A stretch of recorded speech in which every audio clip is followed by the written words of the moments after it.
We've had a series of presidents in a row who just have taken the policy, and in my view it means the American nation, in the wrong direction with Communist China. We should not be extending such trade favors. You know, those really are tariff breaks that are given to these, you know, dictators, you know, who are abusing their own people with their profits, with the winning that they get from these, you know, negotiations. And as I think about it, you know, when Bill Clinton negotiated unconditional free trade with China, how much negotiation does it take? All you have to do is say, well, I'm wrapping it all up, here you go.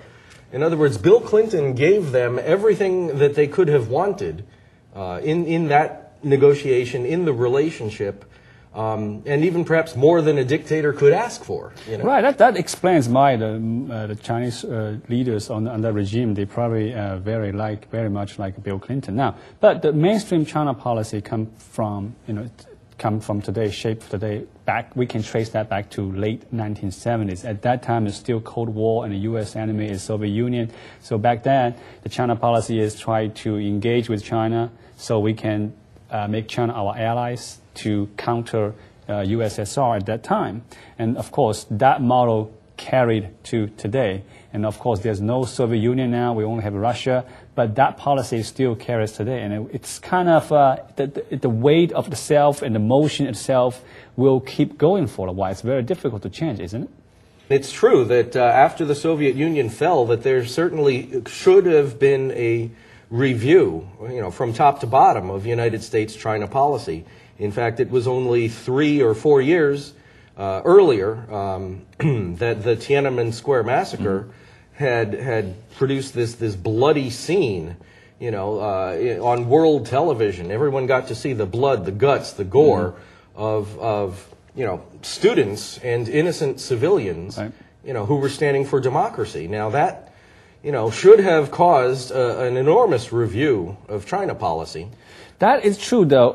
It is Bill Clinton at that time, and he said, yes, there is no Soviet Union, there's no need for China policy, but he spin it a little bit, and he's saying, okay, time is on our side, history is on our side, and the main thinking is if we engage with China, if we stimulate the middle class, and when the middle class becomes strong enough, they are going to ask for freedom. They are going to ask for more political power. Now, 30 years has passed, and China has went through enormous economic growth.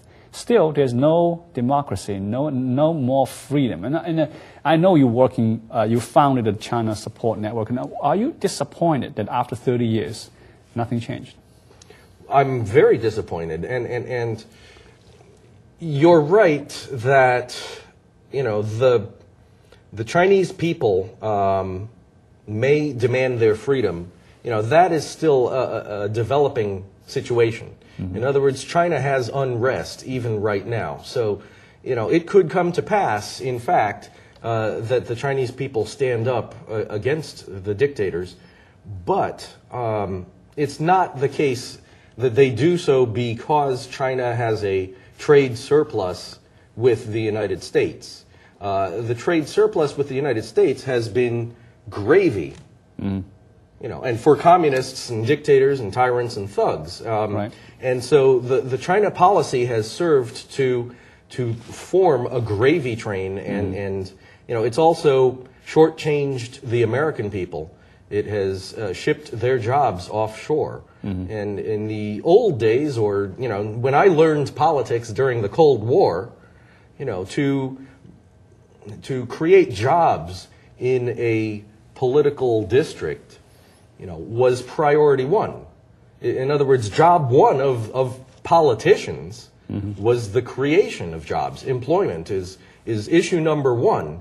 And in fact, if we are now having an economic downturn, it is again becoming issue number one, employment. And so how do hypocritical politicians square, you know, their trade policy with the need for domestic employment inside the United States?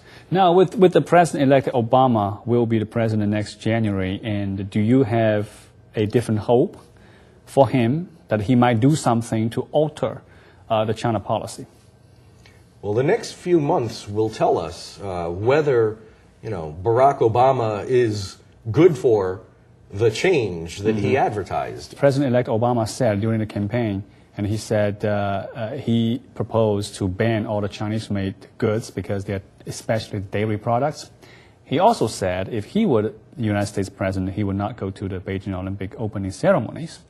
But on the other side, I know a lot of presidents there, they were very critical before they became president, but when they become the president, they become more pragmatic. And do you expect Mr. Obama will do the same? There is the public sector on the one hand, and there is the private sector on the other hand. And what that means is there's government, and then there are commercial business interests. And these are not one and the same. In other words, in the old days, we used to understand there was a separation of public and private sectors.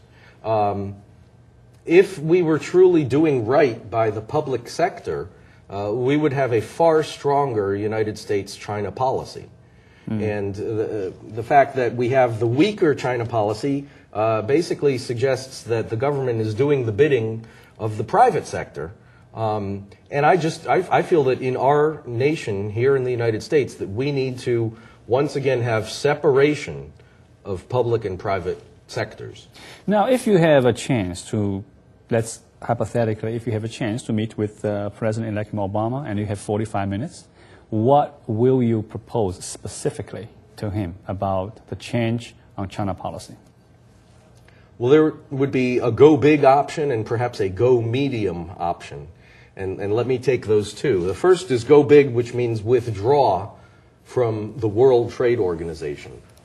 And after withdrawing from the World Trade Organization, then there are about 5 or 6 different tariffs that I would care to impose against Chinese exports. And that means a tyranny tariff, one tariff that is simply because, you are not a part of the free world. But then there can be a tariff, that relates to environmental protections.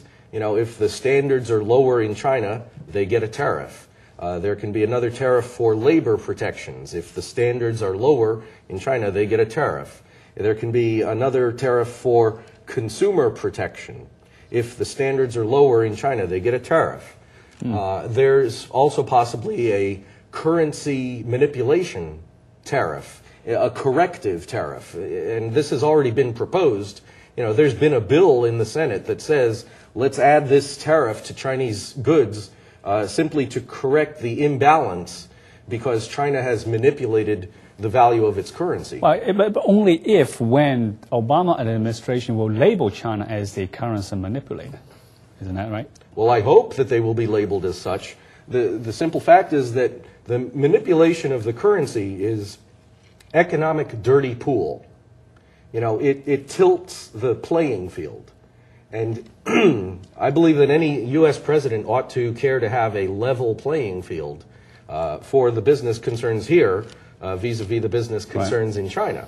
And so to level the playing field, the currency corrective tariff is important, but so too is that labor tariff, which I spoke about, simply because the employment of slave labor is another means of tilting the playing field. The other option is to go medium, and that's, I've been working with Chinese dissidents who were bitterly opposed to the PNTR free trade deal.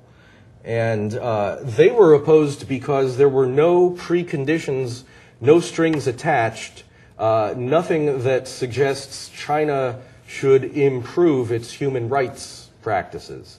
Now, originally, it was a campaign promise of Bill Clinton to link the renewal of trade with China to progress on human rights.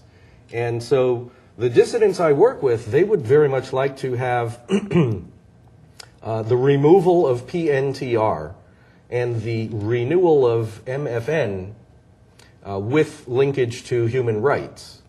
Now, from my angle, I am an American, and I know that the trade deficit is hurting the U.S. economy. And so in the better interests of the American economy, we have got to reduce that trade deficit.